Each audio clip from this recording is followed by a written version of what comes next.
Hey guys, welcome to the vlog. My name is MisterET, and in today's vlog we actually do a little bit of maintenance on this 2013 Mazdaspeed3.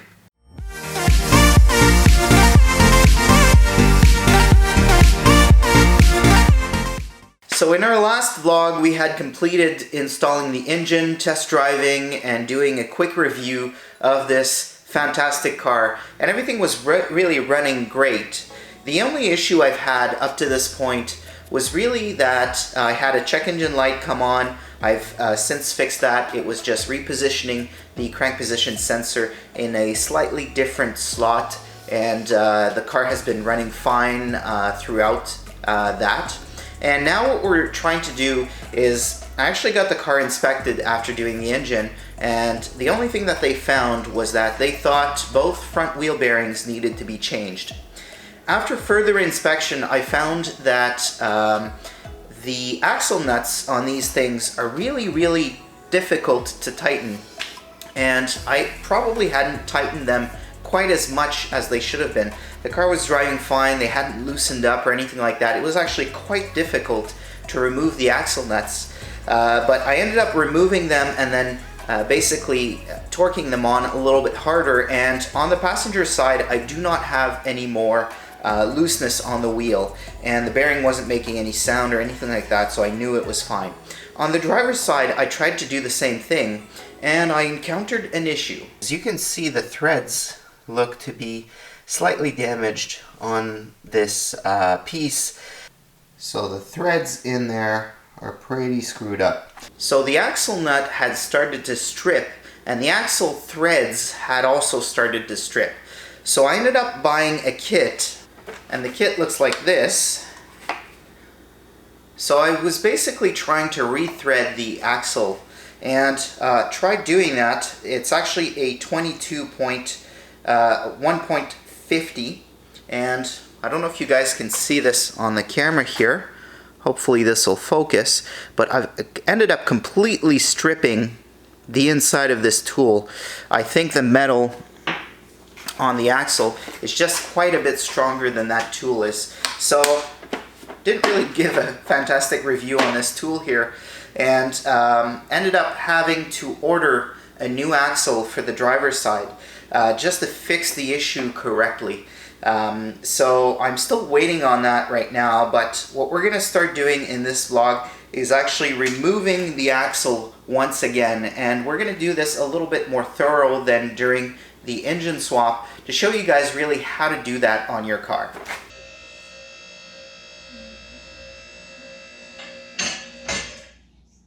So to remove your axle and everything around it, the first thing you need to do, of course, is remove your wheel.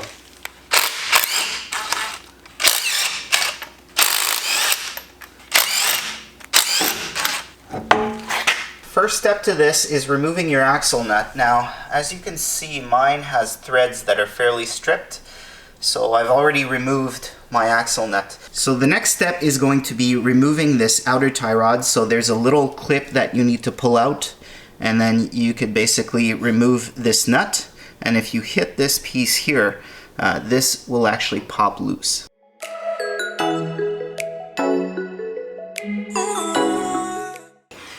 And there we go.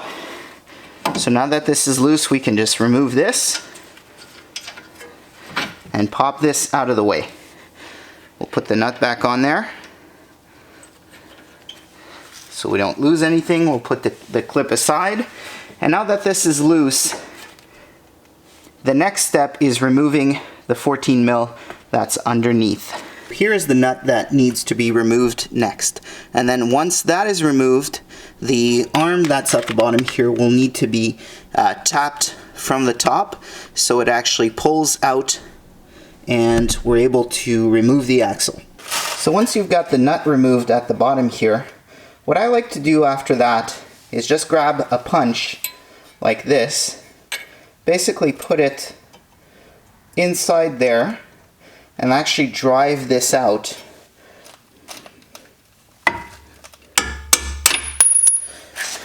In that way. So it's really nice and easy, and you have your bolt. So now that we've removed this bottom nut and we've removed the steering outer tie rod as well as the axle nut. The next step is to remove this arm here, and it actually needs to go down quite a bit for this piece here to slide out of that piece over here. So I've actually got a punch to try and open this up a little bit more, and I'm going to be hitting on this section over here to try and basically bring this down so it frees up the bottom arm and the axle can be popped loose. Now the next step for me would be to hit that arm, but I'm having trouble accessing it with this brake caliper on. So the next step is actually going to be removing this brake caliper, and oddly enough I've actually found that it's easier to remove the two 17mm nuts that are holding this caliper bracket onto the assembly, and just removing the actual caliper as well as the brake disc all at the same time. That actually frees up quite a bit of room, and I'm able to work after that. This is the only car I've ever worked on where both assemblies come out together at the same time.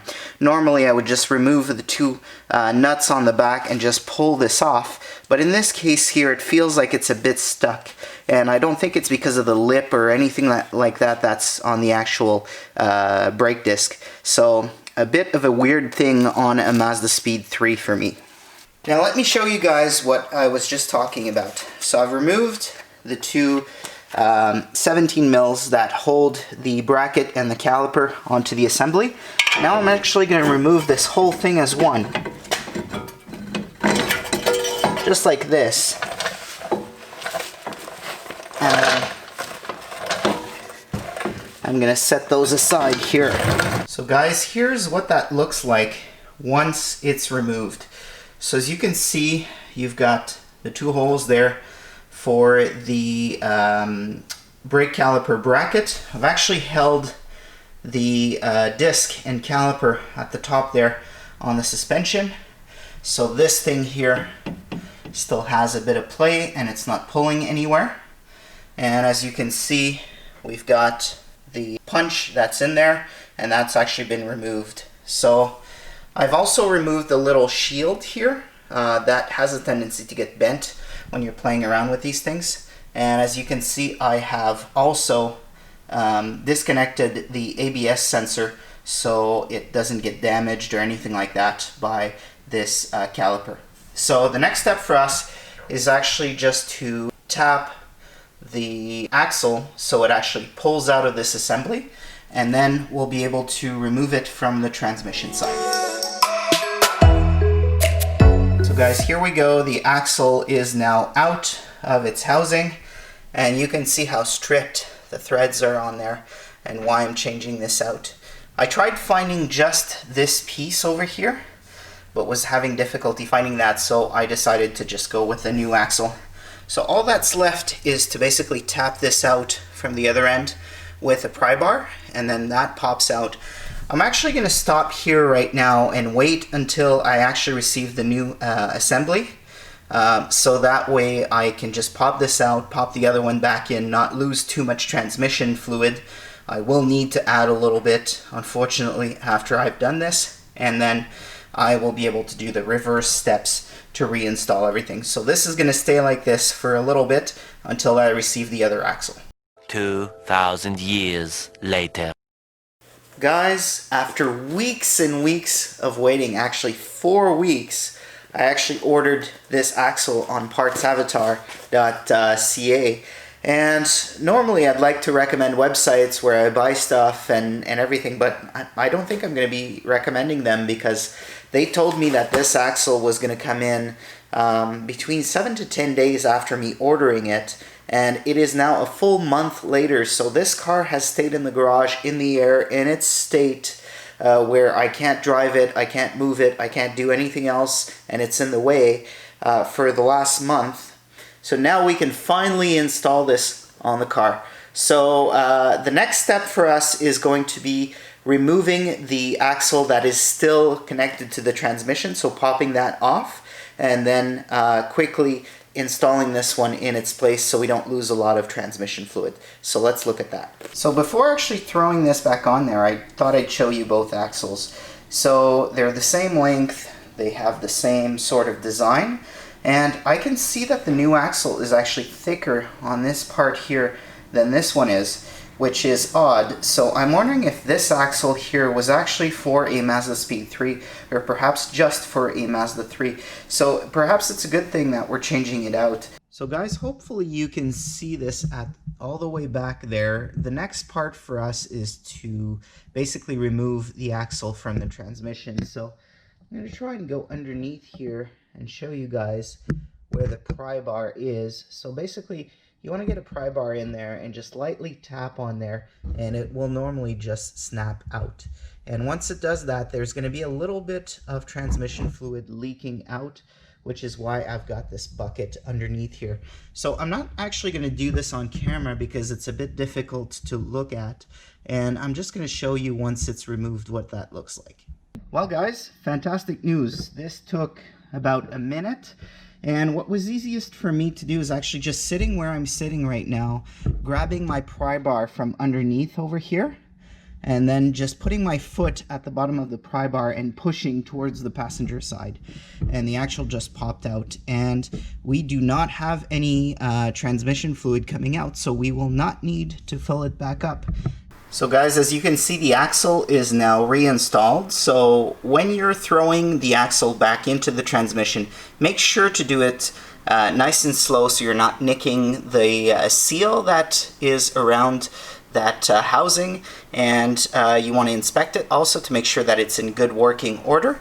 Then you want to pop this portion here back into this housing. I put the nut on there so it didn't back out, but not all the way. And then you basically want to make sure that you're popping this piece here back into your, I think it's the knuckle, yes, the knuckle. And you basically tap on the bottom part here until it's all the way up, and hopefully you guys can see that in there, and the hole is easily accessible. Now, what we have next is really the reversal of this installation. So put the 14 mil back in, put the shield and the brake disc caliper back on there, and put the outer tie rod back onto this piece. So I won't actually show you guys exactly what that looks like, or actually we'll just do a time lapse of that, and then we'll talk afterwards.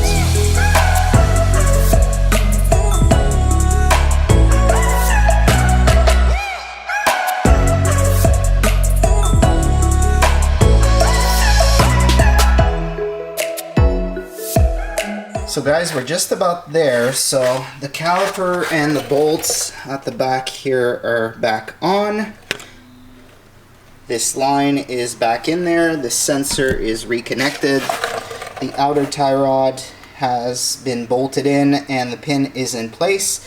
The axle is all the way into the transmission, and all we have left to do is really torque this nut. So anytime you're doing this type of job, and you didn't see me necessarily doing that, I would recommend that you use torque specs for all of these bolts. I haven't really used them over the years. I just have a feel for it and understand how they need to be torqued, and I've never had any issues. But if you're following a tutorial like this, just hop on to Google, look up torque specs on these bolts, and if you have a torque wrench, please do try and respect that. That's going to keep you the safest on the road. So the next thing to do is really torque this axle nut. So guys, I just looked up the values on the torque here, and Mazda calls for 173.5 to 202.3 pound-feet of torque. Why there are two values and they have decimal points is beyond me, but let's aim for somewhere between, I'd say around 190-ish is what I'm going to do here. So I'm going to torque this with the gun, and I will check the torque and hopefully add a little bit with the torque wrench. So let's do that.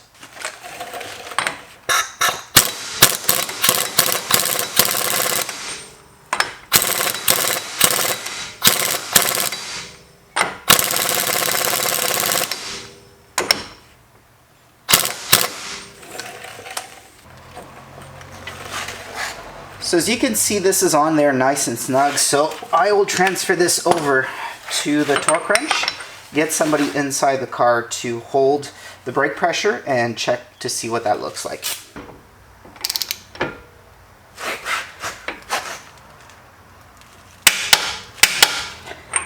So everything is back on the car and the wheel is now back. It's not fully torqued, but it's snug on there and the bolts are snug as well. So let's see if we still have any play in the wheel. So you test play by going side by side and then up and down. And we do not have any sort of play anymore. And we have torqued it to 190 pound-feet of torque. So everything is good and this install is done. So the last thing that we need to do is get the car back on the ground, torque these bolts, and take it for a test drive. Well guys, I just came back from the test drive and this car is 100% done. The wheels feel great, the brakes feel great, the acceleration is great. I don't have a check engine light, there's no leaks anywhere. Everything feels perfect. So really happy. This will actually be the end of this project and this car is actually going up for sale. My goal is to sell this car and then hopefully make some room for another project in the future. So if you know anybody who's interested in a mint 2013 Mazdaspeed3 with 89 or 88,980 kilometers on it, please hit me up and let's chat. Again, this has been Mr. ET. If you like this type of content, do hit that like button. Please subscribe and I look forward to our next video. Peace.